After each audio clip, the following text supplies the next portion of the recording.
메이저리그도 오심은 어쩔 수 없는 게임의 일부가 된 것 같습니다. 몇몇 악명 높은 심판들이 있는데요. 얼마 전에는 우리 김하성과 류현진 선수 모두가 메이저리그 심판에 또 호되게 당하는 안타까운 일이 전해졌습니다. 그럼에도 김하성은 여전히 리드오프 자리에서 정상급 타격을 하며 멀티도루까지 기록하며 야구 혼자 한다는 현지 해설진의 평가를 따냈습니다. 1, 2주 잠깐 반짝하는 선수들은 있어도 이렇게 몇 달간이나 꾸준한 실력을 보이고 있다 보니 그의 삼진아웃 판정 시비에 대해 의문을 제기하며 대신 화내는 감독이나 해설진이 등장하는가 하면 이제는 아예 시즌을 포기했다는 샌디에이고 구단 멱살을 잡고 스스로와의 싸움에서 매일 신기록을 써가는 김하성 선수 하나만을 응원하기 위해 구장을 찾는 팬들도 등장했다는데요.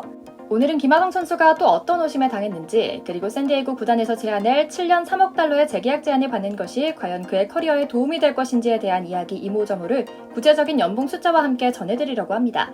잠시 저희 광화문 브리핑 구독 설정도 부탁드리고요. 김하성 선수가 미국을 휩쓸기 시작한 지 수개월이 지났는데요. 이제 슬슬 뭔가 명확히 설명하긴 어렵지만 뭔가 좀 이상한 기분이 들 정도 수준의 차별이 느껴지기 시작하는 것 같습니다. 전형적인 동양인에 대한 편견과 불이익이 관찰되고 있는데요. 심판 판정도 뭔가 이상했고 메이저리그 MVP 후보조차 들지 못했던 상황 또한 뭔가 이상합니다. 그런데 놀라운 점은 메이저리그에서 뛰고 있는 현직 감독, 동료나 중계진 등 전문가들은 입을 모아 오히려 김하성 선수를 대변하고 있다는 겁니다.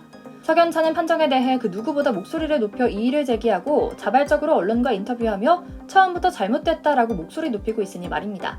심지어는 사실 그들과 전혀 상관없는 이야기인데도 불구하고 김하성의 공정 연봉에 대한 목소리를 높이며 제값받고 뛰어야 한다며 얼마를 받는 것이 맞다는 가이드라인을 제시해주고 있죠.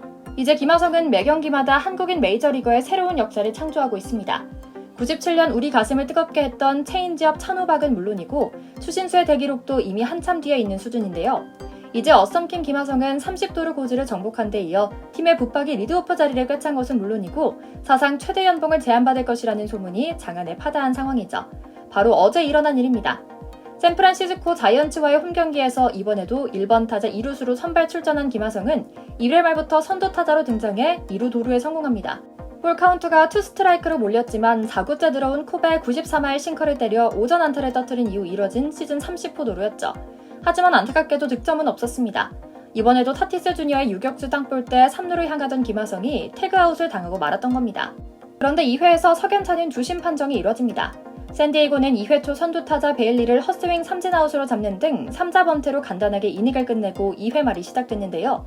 선두 타자 그리샴이 1루수 땅볼 아웃으로 물러나면서 김하성은 주자를 두지 않고 두 번째 타석을 맞는 상황이 됐습니다. 하나하나 잘 골라낸 김하성은 결국 볼카운트 3볼 1스트라이크로 유리한 고지를 점했고 결국 5구째 들어온 공을 지나치며 풀카운트 접전까지 이어졌는데요. 6, 7구까지 나란히 파울 타구를 날릴 정도로 끈질긴 승부를 이어갔죠. 하지만 문제는 그 다음이었습니다.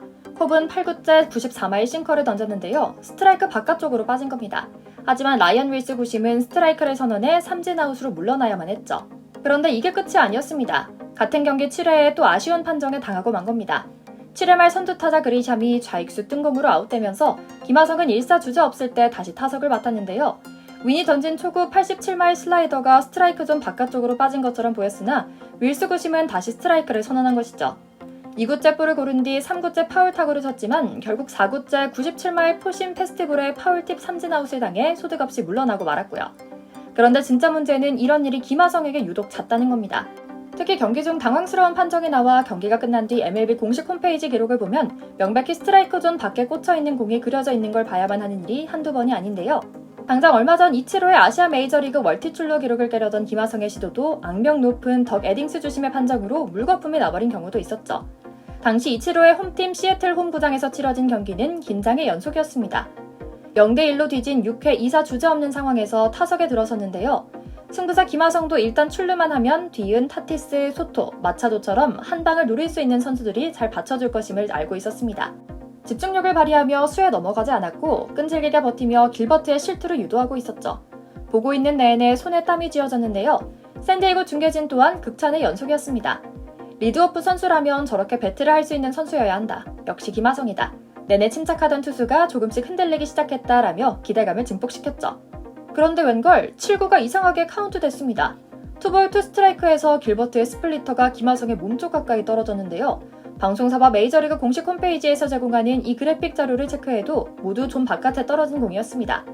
그런데 덕 에딩스 주심의 손이 너무 단호하게 올라갔습니다. 삼진아웃이었죠. 순간 중계진은 아 하며 탄식을 내뱉었습니다. 명백하게 스트라이크가 아닌데 오심이 나왔기 때문이었죠. 김하성도 삼진 판정을 받자마자 곧바로 돌아서 주심과 대치했습니다. 젠틀하게로 유명한 김하성이 돌아보니 코치진들도 웅성거리며 더그아웃을 나오기 시작했는데요. 주심은 한마디만 더 해봐 퇴장시킬 테니까 라는 태도로 마주봤죠. 한국이나 미국이나 심판의 판정에 함부로 대들면 안 된다는 문화가 암묵적으로 있다 보니 김하성도 아쉬움을 삼키는 수밖에 없었는데요. 괜히 말싸움이 이어지면 퇴장 가능성도 높았기에 어쩔 수 없었죠. 그 공이 만약 볼 판정을 정당하게 받았다면 볼넷이나 다른 방법으로의 출루 가능성이 생기고 샌디에고의 승리 확률도 높여줄 수 있었습니다. 결과론적인 이야기지만 9회 안타까지 생각하면 16경기 연속 2출루 이상 경기를 할 산술적인 가능성도 생겨날 수 있었죠. 하지만 명백한 오심에 모든 게 날아갔습니다. 하지만 어쩔 수 없었습니다. 첨단 기술이 생겨나도 심판들의 권위는 하늘에서 내려오지 않고 있으니 말입니다. 그래서 조금 더 찾아보니 더 게딩스 주심은 원래부터 오심 전적이 낙낙하게 있는 심판이었습니다. 2011년부터 메이저리그 전체 심판 중에 가장 큰 스트라이크 존을 가진 심판이라는 도롱을 받고 있는 주심이기도 하죠. 88번 더 게딩스와 169번 라이언 밀스 주심. 앞으로도 우리가 지켜봐야 할 것 같다는 생각이 드는데요. 김하성 팬 입장에선 결정적인 순간에 너무나 자명한 오심을 저지르니 당황해서 무슨 말이 나오지도 않는 상황이죠. 이처럼 김하성을 향한 관심은 이제 심판의 볼카운트 하나하나에까지 쏟아질 정도로 김하성은 팀을 넘어 리그 전체의 스타로 자리매김하기 시작했습니다. 심지어 홈런 단 3개만 더 기록하면 빅리그 역사상 22번째 기록에 합류해 이루수 레전드들과 어깨를 나란히 할 가능성이 높아지고 있는 건데요. 이 와중에 샌디에고는 시즌을 포기했다는 이야기까지 나올 정도로 무기력한 상황입니다. 김하성은 4회까지 이루수로 92경기에 출전했습니다. 팀 내야 상황에 따라 유격수와 3루수로도 나섰지만 부동의 이루수 주전은 꾸준히 김하성이었는데요. 김하성이 자녀 시즌 꾸준히 이루수로 나서며 홈런 3방만 더 터뜨린다면 모두의 기억에 남을 시즌을 만들 수 있죠. 7년 3억 불이라는 두꺼운 계약서도 준비돼 있다고 합니다. 저는 팬의 마음으로 혹여나 김하성 선수가 한국인 특유의 의리 그리고 받아야 마땅한 것을 겸손하게 말하지 않는 마음으로 제대로 된 대우를 받지 못하고 재계약할까 걱정이 이만저만이 아닌데요. 재계약을 서둘러 김하성을 어떻게든 잡아두려는 샌디에고에 남을 때 꼭 살펴야 할 것은 2개입니다. 먼저 세율이 높은 캘리포니아주 특성상 가능한 많은 연봉을 확보해야 한다는 겁니다. 7년 3억 불이라는 조건이 무조건 까내리는 사람들 시선에는 우스운 이야기일 겁니다. 하지만 주문처럼 7년 3억 불, 7년 3억 불을 외치지 않더라도 이미 이에 근접한 것은 자명한 사실입니다. 다음으로 구단 운영의 대대적인 혁신입니다. 초특급 선수들을 데리고 이 정도 성적을 내는 것은 프런트와 분석 등 지원 부서의 잘못입니다. 싹 한번 갈아버려야 그나마 내년에 가을 야구를 기대할 수 있을 겁니다. 시즌이 얼마 남지 않았습니다. 남은 경기에서 다시는 이런 부조리를 당하지 않길 김하성 선수에게 행운이 찾아와 꼭 대기록을 쓰는 데 성공하길 기원하며 오늘 영상 마치겠습니다. 저희 광화문 브리핑 구독, 좋아요도 부탁드리고요. 시청해주셔서 감사합니다.